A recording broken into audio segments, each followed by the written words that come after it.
Fala, patriotas! Bem-vindos ao Pátria Amada Brasil, o espaço onde a verdade e a análise política chegam direto até você, sem filtros. Aqui vamos falar sobre tudo o que realmente importa: política, economia, segurança, saúde e principalmente sobre os bastidores do poder em Brasília. Você acredita que o Brasil precisa de informação clara e sem enrolação? Já deixa o like nesse vídeo e compartilha com seus amigos e familiares. Assim, a gente fortalece a nossa voz e alcança cada vez mais brasileiros que querem estar bem informados. Bora pro vídeo de hoje, porque o assunto tá quente. Bora lá. E agora, o que os ministros do STF vão fazer? Já está marcado o julgamento para o Bolsonaro no dia 2 de setembro. Moraes pediu, Zanin já agendou e vai ser do dia 2 até o dia 12 de setembro, a parte final, onde eles vão decidir pela prisão ou não do Bolsonaro, a condenação ou não. O que vai acontecer com eles? Depende do que eles decidirem. Tem um jornalista da CNN que tem acesso direto lá de dentro do governo americano. É impressionante o nível de acesso que ele tem com suas fontes. Tudo que ele falou até agora está 100% correto. E ele deixou claro quais serão as consequências aos ministros do STF, principalmente a primeira turma, a turma do Lula, que está lá o Zanin, Moraes, Flávio Dino, a podridão do STF está meio que concentrada ali. Ele deixou claro o que vai acontecer com eles. Isso é um recado direto para os ministros do STF. Quer ouvir? Aí. Depois. Por isso que eu perguntei se era uma decisão colegiada, porque os Estados Unidos vão adotar sanções contra os ministros da Suprema Corte que votarem pela condenação. Está bem claro. Ministros que votarem pela condenação do Bolsonaro nesse julgamento que o mundo inteiro já viu, que é um julgamento abjeto, uma perseguição política nível Venezuela. Ministros que colocarem a digital nessa condenação política, nesse sistema de exceção, serão sancionados na Magnitsky. E aí isso é uma tentativa mesmo de pressionar, né? Isso que eu estou dizendo, essa intenção do governo americano já antes, antecipadamente, uma tentativa de influir sobre essa votação. Eles usaram Alexandre de Moraes como um exemplo, né? Assim, exatamente para continuar ali, manter a possibilidade de os outros ministros do Supremo não se coadunarem com o Alexandre, né? Tentar atrair, porque se eles já saíssem punindo os ministros, eles ficariam sem munição, né? E sem nada para oferecer para esses ministros. Então, por isso que eles dosaram dessa forma, atacando o ministro Alexandre de Moraes, na esperança de que outros ministros olhassem para a situação dele e falassem: não quero que isso aconteça comigo. Ou melhor, é melhor eu não ser mais cúmplice desse crime que está sendo cometido. Não adianta, o mundo inteiro já viu o que está acontecendo, o Brasil já viu o que está acontecendo. O recado está dado. E aí recuassem de suas posições. Então a gente está aí diante de uma situação extremamente grave, realmente, de uma tentativa de interferência, né, numa decisão super importante da justiça brasileira, interferência externa, bem entendido. E acho que, além dos ministros, além do mundo aí da Suprema Corte, uma vez tomada essa decisão, e aí eu acho que vai haver também outras sanções contra o Brasil, na esfera diplomática, né, na esfera política, realmente, inclusive atingindo a embaixadora do Brasil em Washington. Não só a embaixadora do Brasil. Vamos acrescentar. Se eles levarem adiante essa aberração, essa execução política contra o Bolsonaro, que está em primeiro lugar nas pesquisas para a próxima eleição, haverá sanções para o PGR, para delegados da Polícia Federal, para a chefe de gabinete do Alexandre de Moraes, para todas as pessoas que participaram dessa cadeia de censura, essa estrutura, né, essa indústria da censura criada por ele. Vai ser Magnitsky para todo lado e eles vão ter suas vidas destruídas, porque eles acharam que poderiam destruir o maior líder da direita do Brasil num julgamento teatral, pessimamente construído, cheio de buracos, nulidades, irregularidades e crimes, e acham ruim de que há uma interferência na sua ditadura. Ora, quem essas pessoas pensam que são? A ditadura é nossa, nós podemos fazer o que nós quisermos, afinal de contas, nós temos a imprensa apoiando tudo isso. E aí vem a outra parte. A Globo, que foi uma das principais apoiadoras desse sistema de censura e de perseguição, também entrou na lupa do governo americano. Os acionistas da Globo estão sendo agora analisados um por um, vendo os patrimônios, o que pode ser censurado deles, o que pode ser censurado, o que pode ser sancionado. Eu te pergunto, Você concordaria se os Estados Unidos fizessem isso contra autoridades da Venezuela que estão prendendo seus opositores, executando opositores, prendendo manifestantes? Não, certo? Pois o Brasil é a mesma coisa. Qual é a diferença do que está acontecendo aqui com o que está acontecendo na Venezuela? A Venezuela está fazendo exatamente a mesma coisa que está sendo feita aqui no Brasil. Olha só que interessante essa notícia que eu puxei agora. Ativista da Venezuela solta após pressão, não pode dar entrevistas ou ir a atos e ficou dias incomunicável. Isso é ou não é o Brasil escancarado? A Venezuela está virando um Brasil. Não é um Brasil que está virando uma Venezuela. Mas voltando ao assunto do vídeo. O recado está claro. Continuem com a perseguição e todos serão sancionados. Aí o que o Alexandre de Moraes faz? O Alexandre de Moraes quer acelerar o processo. O que o Moraes quer fazer é colocar todo mundo no mesmo balaio do STF. Ele quer que seus colegas também fiquem sancionados, porque ele não vai estar sozinho. Aí o que ele faz? Ele coloca um dos maiores líderes religiosos do Brasil num inquérito de obstrução de justiça. Por quê? Porque esse líder religioso chamado Malafaia está chamando as pessoas para ir para as ruas no 7 de setembro. 7 de setembro haverá manifestações novamente. Malafaia é uma das principais vozes que costuma organizar em São Paulo. Haverá manifestações em todo o Brasil. O que o Moraes faz? Pega um líder religioso que está chamando por uma manifestação pacífica e coloca ele no inquérito em questão de dias. Aí que eu vou te falar. Alexandre de Moraes vai mandar fazer busca e apreensão na casa do Silas Malafaia. Mas está tudo bem, a democracia está pujante e as instituições estão funcionando. Enquanto isso, os cães ladram e a caravana passa. 4.000 soldados americanos, vários Marines entre eles, estão sendo enviados para a América Latina na decisão recente de autorizar combate a cartéis, ao crime organizado, e o PCC e o Comando Vermelho foram incluídos nessa categoria, para desespero do Lula, que os protege, para desespero do Foro de São Paulo, que tem ampla simpatia e laços com as narcoguerrilhas e o crime organizado no continente. Os Estados Unidos estão mandando tropas, pois que venham logo as tropas americanas. São muito bem-vindas.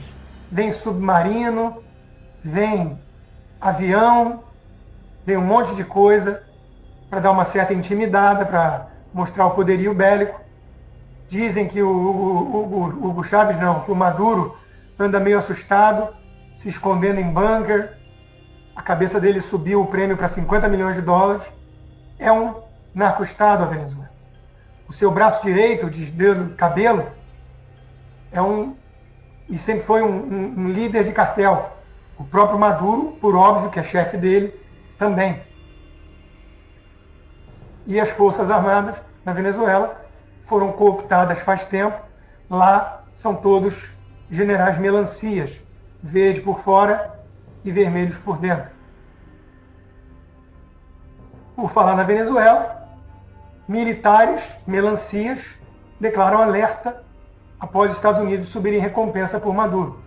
Forças Armadas Bolivarianas afirmaram que a oferta divulgada por Procuradoria-Geral norte-americana é interferência em assuntos internos do país.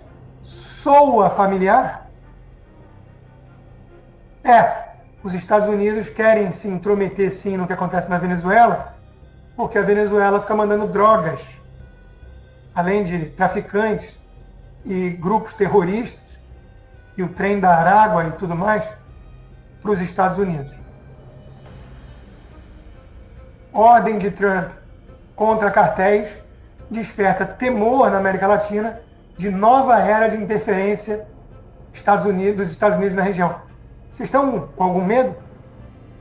Quase 15 mil pessoas ao vivo. Vocês estão com algum medo? Eu não estou.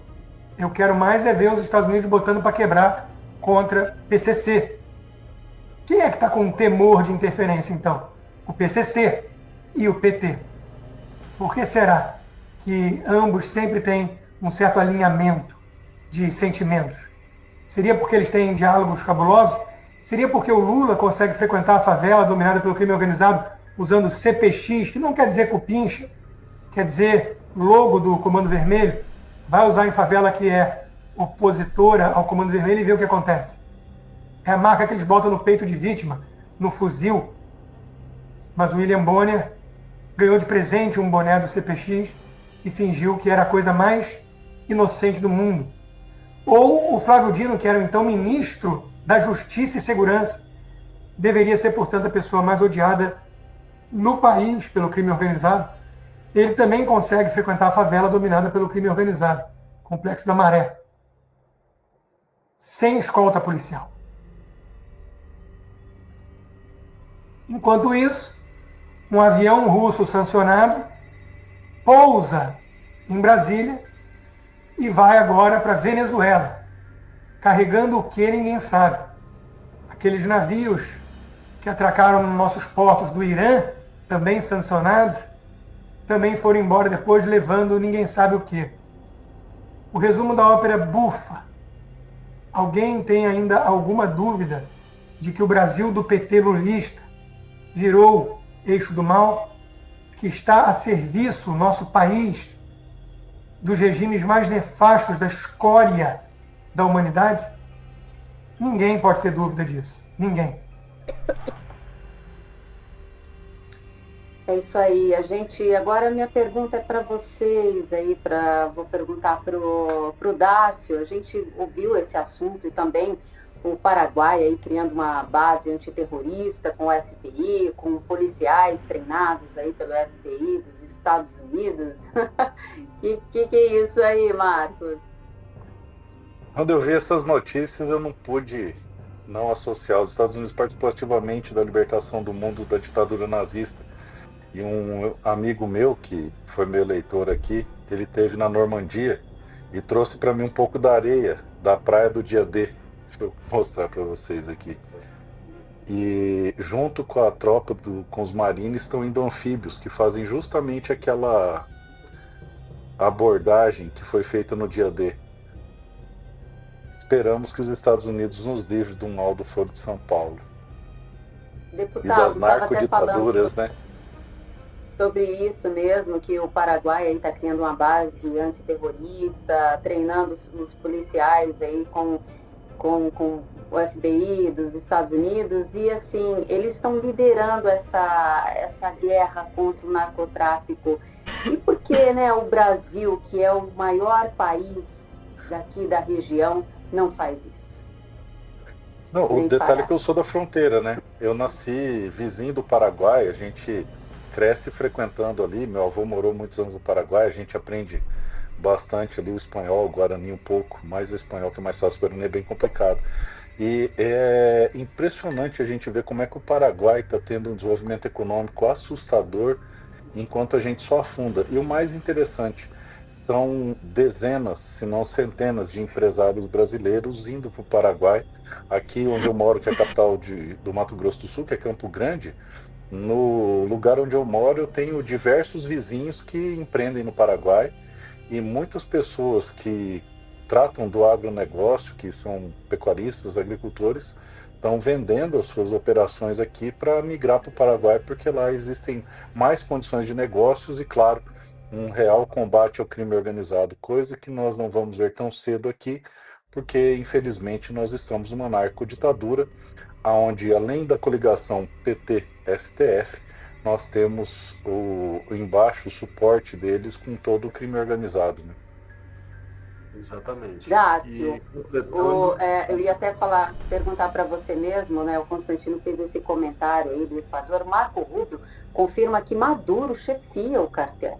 Esse alinhamento do Brasil com esse regime não está significando aí na prática esse apoio narcoterrorismo internacional do Brasil? Então, eu até ontem fui no lançamento de um livro chamado Terrorismo à Brasileira, de um juiz que não é um conservador não, tá? Essa obra aqui é de um juiz que combateu o crime organizado a vida toda e chegou à conclusão de que o que a gente tem no Brasil é terrorismo. Bem, se o Maduro é o chefe do narcotráfico latino-americano e ele está subordinado ao Foro de São Paulo, quem criou o Foro de São Paulo foi o Lula. Então, na ordem de hierarquia do crime aí, teoricamente, eu acho que eles podem acabar chegando à conclusão de que o problema não é necessariamente o Maduro, né? Que o Maduro é só um dos operários do terrorismo, do narcoterrorismo internacional.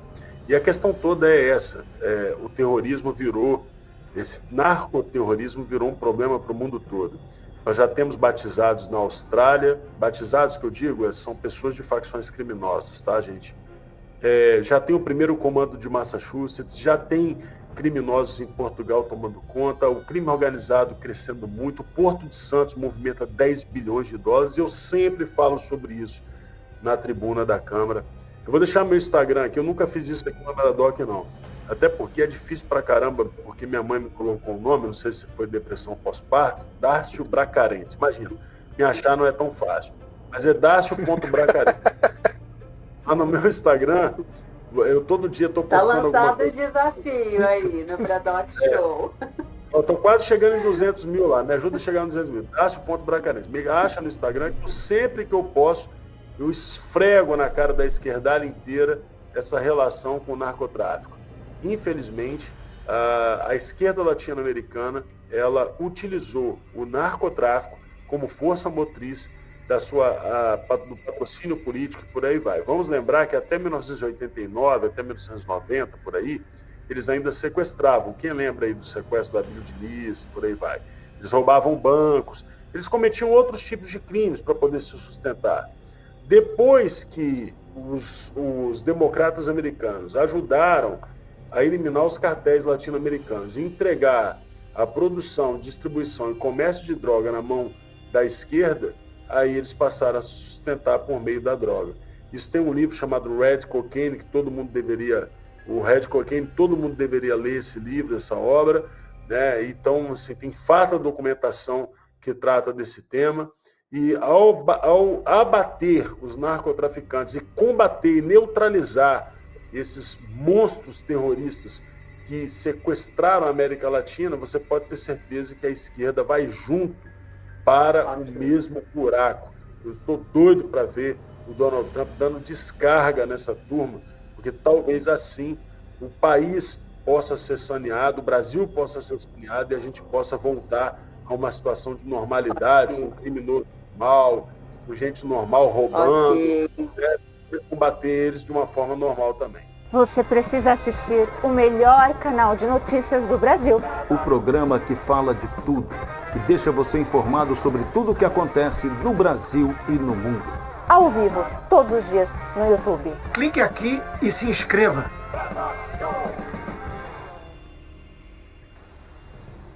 Em meio à pressão e ameaça de novas sanções dos Estados Unidos, ministros do Supremo Tribunal Federal procuraram dirigentes dos principais bancos que operam no Brasil para esclarecer as dúvidas, né? E também quais seriam os impactos da aplicação da Lei Magnitsky. Segundo o jornal O Globo, esse encontro que reuniu Alexandre de Moraes, Gilmar Mendes e Cristiano Zanin foi marcado por preocupações e tensões. Os magistrados teriam ouvido dos banqueiros que os sancionados teriam dificuldades até para realizar transações mais simples via Pix, já que os bancos fazem uma varredura automática via sistemas para checar se aquele cliente é ou não alvo dessa lei, impossibilitando os centros financeiros de driblarem esses bloqueios. Além dessa reunião com os banqueiros, com os executivos do banco, a reportagem também afirmou que alguns dos magistrados receberam posteriormente um grupo liderado pelo presidente do Senado, Davi Alcolumbre, para negociar um eventual acordo para encerrar a crise provocada pela prisão de Jair Bolsonaro. E toda essa movimentação mostraria o quanto o STF está incomodado e preocupado com a ofensiva dos Estados Unidos, mesmo que em público façam certas ironias sobre o assunto. Um político influente, com acesso direto a vários ministros, que foi ouvido pelo O Globo, relatou que os ministros estão apavorados com a possibilidade de serem atingidos pela Lei Magnitsky no estágio da vida deles, né? E que ninguém quer receber essa punição, quer ser sancionado pela Lei Magnitsky. Chamar os nossos comentaristas, o Luiz Felipe Dávila está ao vivo aqui no estúdio em São Paulo.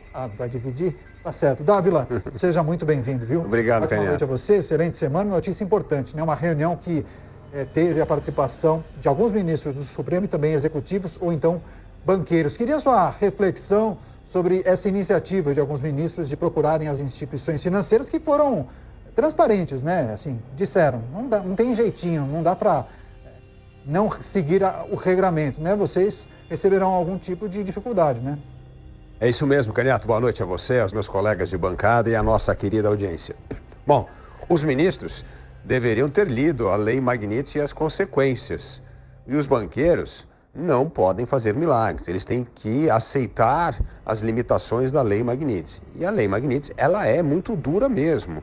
Todo banco que tem negócio nos Estados Unidos é enquadrado na Lei Magnitsky. Isso significa que bancos brasileiros, como o Itaú, o Bradesco e outros bancos estrangeiros aqui no Brasil, como o Santander, eles têm de obedecer às regras da Lei Magnitsky. Isso significa que não dá para ministros condenados pela Lei Magnitsky movimentar contas nesses bancos. Ah, mas esses bancos só são nacionais. Não, mas eles têm negócio nos Estados Unidos e, portanto, a jurisdição afeta o banco lá. Isso significa que se eles mantiverem as transações financeiras dos ministros no Brasil, Caniato, o risco é que esses bancos percam o direito de mobilizar dinheiros, recursos no exterior e principalmente nos Estados Unidos, que é um mercado gigantesco. Então, eles não vão fazer isso, porque isso afetaria dramaticamente o negócio dos bancos. Portanto, parece que vai caindo a ficha dos ministros da gravidade da imposição da Lei Magnitsky e como isso acaba limitando a atuação financeira de membros do Poder Judiciário que foram ou que serão afetados por esta lei. É hora de entender com realismo as consequências e não adianta aprovar lei, Caniato, querendo mudar legislação nacional para proteger os bancos, porque os bancos serão afetadíssimos por essa medida. Então, é hora de entender que tem custo medidas quando a punição vem dos Estados Unidos por meio da Lei Magnitsky. Pois é, notícia importante, o Cristiano Beraldo também está com a gente, conectado. Beraldo, seja bem-vindo, ótima noite, excelente semana a você. Essa reunião, esse encontro teve a participação de executivos e banqueiros de várias instituições. A reportagem indica BTG, Itaú, Santander, da Febraban e também a Confederação Nacional de Bancos. Quem era o representante da Confederação Nacional de Bancos? Rodrigo Maia, que outrora presidente da Câmara dos Deputados. Enfim, os banqueiros jogaram limpo ali com os ministros, Beraldo. Disseram que não dá para dar um jeitinho, fazer um arranjo, né, um esquema. Se o ministro receber sanção, terá a vida dificultada, Beraldo. Pois é, Caniato, os ministros assistem aos pingos nos is, mas não acreditam na gente. Eles querem ouvir dos donos dos bancos, tudo que a gente já falou por aqui. Boa noite a você, boa noite ao Kriegner, ao Dávila, boa noite à audiência que prestigia diariamente os pingos nos is. Ora, Caniato, o que nós temos diante dessa situação é que os ministros estão se dando conta da gravidade que existe em torno da decretação de Lei Magnitsky em cima do ministro Alexandre de Moraes e que há um risco real, substancial, de que outros sigam no mesmo caminho. Há ministros na corte, apesar do ministro Alexandre de Moraes ter dito que não tem absolutamente nenhum vínculo com os Estados Unidos, que para ele isso é indiferente, que a vida dele segue, mas há outros ministros que têm uma realidade completamente diferente e que realmente não estão a fim de abrir mão dessa relação com os Estados Unidos e sofrer todas as consequências das sanções que são impostas nessa altura da vida. Isso faz sentido. Agora, como lidar com isso? O artigo escrito hoje no Wall Street Journal coloca ali, em termos bastante claros, qual é o problema. Quer dizer, o Supremo Tribunal Federal tomou um caminho que chamou a atenção do mundo. E isso não vai se dar de forma impune. Então, farão eles uma reflexão sobre o que está errado e como corrigir? Buscarão uma forma de diálogo? Há notícias hoje, apurações de alguns canais dizendo que os Estados Unidos já estão ativamente investigando outras conexões dos próprios ministros, como escritórios de advocacia de familiares, parentes diretos, também empresas desses ministros ou ligadas a esses ministros que, de alguma forma, têm uma atuação remunerada. Quer dizer, a dimensão que isso pode tomar é realmente catastrófica para esses ministros. E não haverá banco, não haverá ninguém que vai abrir mão das suas relações com os Estados Unidos para simplesmente atender às vontades e necessidades dos ministros brasileiros. Portanto, a situação é, sim, muito grave.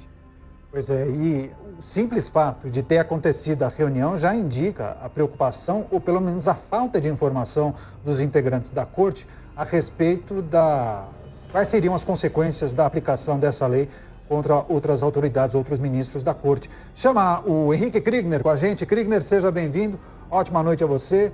Em destaque essa reunião entre alguns integrantes da Suprema Corte Brasileira com representantes dos bancos, para que esses magistrados saibam exatamente quais seriam as consequências da aplicação da Lei Magnitsky sobre eles. Bem-vindo. Obrigado, Caniato. Boa noite a você, ao Dávila, ao Beraldo e todos que nos acompanham esse início de semana, colocando aqui os pingos nos is. E como meus colegas disseram, Caniato, é justamente a urgência que está chegando aí aos ministros do STF, né? Aqueles que estavam acostumados, ou melhor dizendo, desacostumados a ouvir um não, e um não conclusivo, um não ponto final, agora estão buscando por alternativas. Quais são as possíveis alternativas aí existentes para proteger todas as transações que eles têm? Mas realmente, como foi colocado aqui pelo Beraldo e pelo Dávila, não existem alternativas. Os bancos, e não só os bancos, viu, Beraldo, Caniato, perdão, não só os bancos, mas todos os outros entes envolvidos nesse processo e nesse relacionamento também vão fazer a conta. E aí eu quero dizer, os políticos, os outros líderes, outras lideranças da sociedade civil, e inclusive, e aí chega no objetivo da Lei Magnitsky, é justamente essa, os próprios membros da Suprema Corte vão fazer a conta. O quanto é que vale as sanções, ou mesmo o prejuízo de se apoiar ou se aliar assinando embaixo das decisões do ministro Alexandre de Moraes. Esse é o objetivo final. É isso que o governo americano, no fim das contas, quer colocar como instrumento de pressão, que, de fato, aqueles que têm assinado aí quase que cegamente todas as decisões e respaldado isso também, embora decisões muito questionáveis do ponto de vista jurídico, então, justamente provocar essa reflexão. Vale a pena manter essa queda de braço? Vale a pena continuar esticando os limites da Constituição e rompendo aquilo que é a nossa construção jurídica, a espinha dorsal do Brasil? Ou não, não vai valer a pena e vamos então voltar para um caminho de pacificação e um caminho onde também a vida desses magistrados possa ser também normalizada. Aqueles que estavam desacostumados a ouvir um não e estão ouvindo esse não e agora vão ter que aprender a lidar com o não. Nem tudo eles conseguem por conta da supremacia do seu cargo, Caniato. O Kriegner fez uma pergunta muito oportuna, que eu vou inclusive passar para o Luiz Felipe Dávila. Possivelmente esses magistrados, Dávila, talvez façam essa pergunta que o Kriegner fez. Vale a pena continuar esticando a corda? Dá para projetar quais seriam os caminhos possíveis, as saídas para esses ministros? Bem, Jorge Messias, que é o advogado-geral da União, participou também nesse encontro. É possível pensar em uma saída via Poder Legislativo, portanto, um projeto que altere o sistema bancário a fim de garantir a esses ministros o pleno uso dos dispositivos bancários? Essa é uma opção, mas daí o Kriegner fala em um processo talvez de autocontenção, uma reflexão feita pelos integrantes do Judiciário, uma modulação no posicionamento que eles têm tomado em relação, sei lá, a processos em curso, mas isso também não poderia ser interpretado como derrota? Não precisaríamos pensar em uma saída honrosa, Dávila? Caniato, essas reflexões que você está provocando aqui no nosso debate mostra como o Poder Judiciário, principalmente o STF, se tornou um órgão político. Todas essas perguntas que vocês estão colocando é de um órgão político, não é de um órgão que deveria ser o guardião da Constituição. Se fosse guardião da Constituição, esse debate seria muito estranho. Ou seja, a politização do Supremo Tribunal Federal por meio do ativismo do judicial é que vem causando esse mal-estar e todo esse questionamento da atuação política e não jurídica. Se hoje o Supremo estivesse cumprindo o seu papel constitucional, aquilo que está nas normas constitucionais, defender a Constituição, o direito à ampla defesa, o devido processo legal, nós não estaríamos nesta crise que estamos vivendo. Então, esse é o primeiro ponto. Volto aqui o meu argumento para a autocontenção do Supremo Tribunal Federal. É a única saída de curto prazo, é o Supremo voltar a agir como Corte Constitucional e não como um órgão político. Né? Político no sentido desse ativismo do judicial legislar, definir políticas públicas como elas devem ser executadas pelos poderes executivos. É isso que não pode ter, precisa voltar a ser uma Corte Constitucional. Se tiver esse poder da autocontenção, quem sabe há alguma chance de rever a Lei Magnitsky. O segundo ponto, esse é mais grave, Caniato, a gente não está tocando aqui, é a ausência do poder executivo, do presidente da República nas negociações com os Estados Unidos. Já se passaram 32 dias desde que Donald Trump enviou a carta com as tarifas de 50% aos produtos brasileiros. Nesses 32 dias não teve uma única negociação direta, objetiva, pragmática com o governo americano.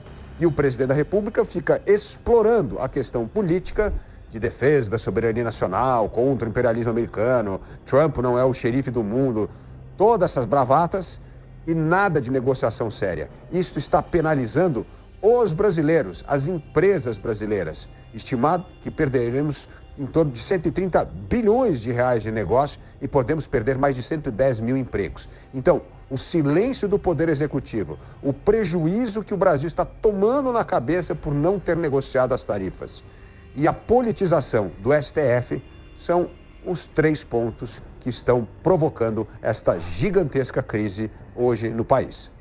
Pois é, e tem algumas coisas que não chegaram até a gente, né? Naturalmente, há muitas tratativas, conversas, até negociações que não foram divulgadas, né, Beraldo? Essa reportagem destaca que alguns magistrados teriam recebido um grupo liderado pelo presidente do Senado, Davi Alcolumbre, com o objetivo de negociar um eventual acordo para encerrar a crise provocada pela prisão de Jair Bolsonaro.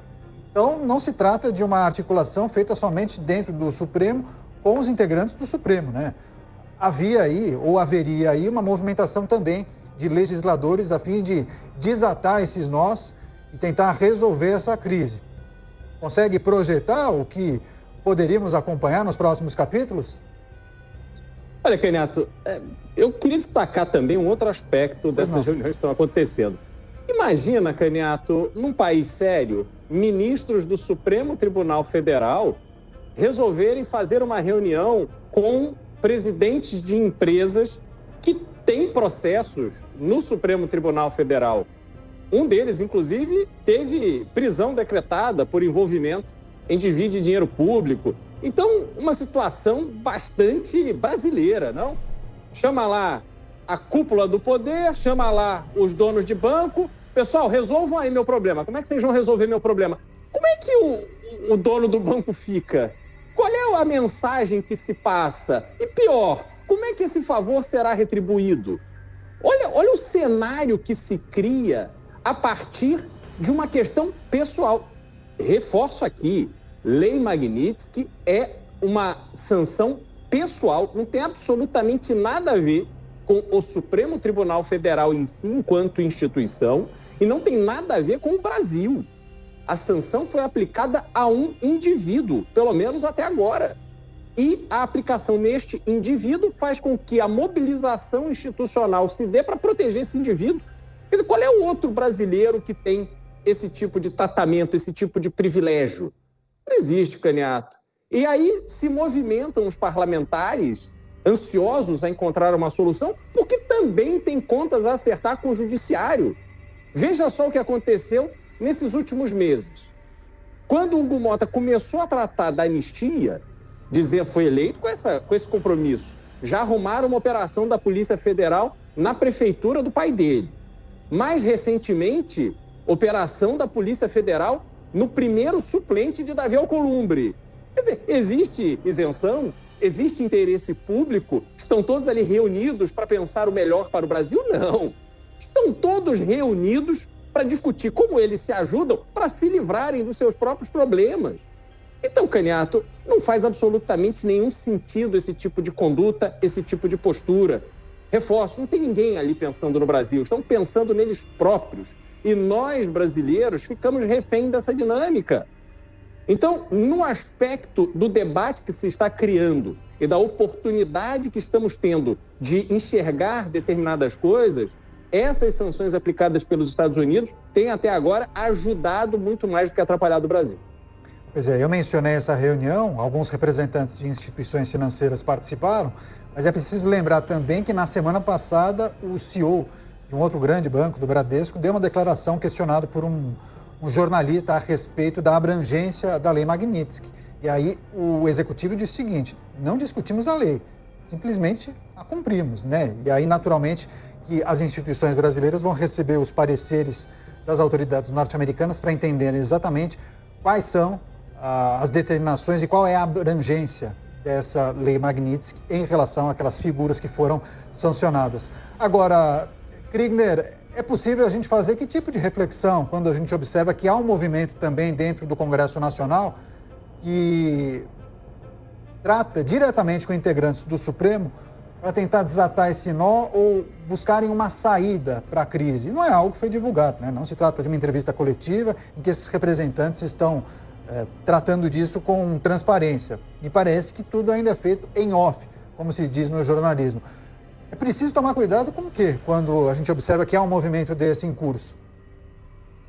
Tomar cuidado com o preço desse movimento, Caniato. Acho que essa é a questão. Quanto é que custa qualquer movimentação um pouco mais aliviando as tensões ou até atenuando as tensões? Eu acho que para quem que custa, né? Quem é que paga essa conta e quanto é que custa? E o que eu quero dizer é o que é que está sendo negociado por detrás.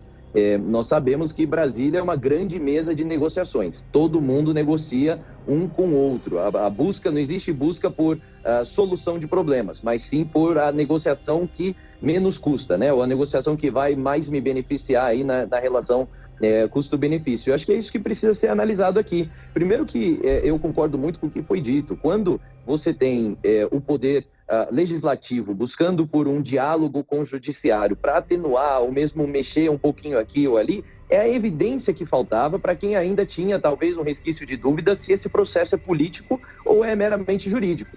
Porque quando você está julgando com base na lei, a lei permanece a mesma. A Constituição é a mesma desde 88. Os entendimentos têm mudado, mas têm mudado de acordo com interesses, e esses interesses são bem questionáveis. Então, quando o julgamento é no branco e preto da lei, não tem muito espaço para negociação aqui ou negociação ali.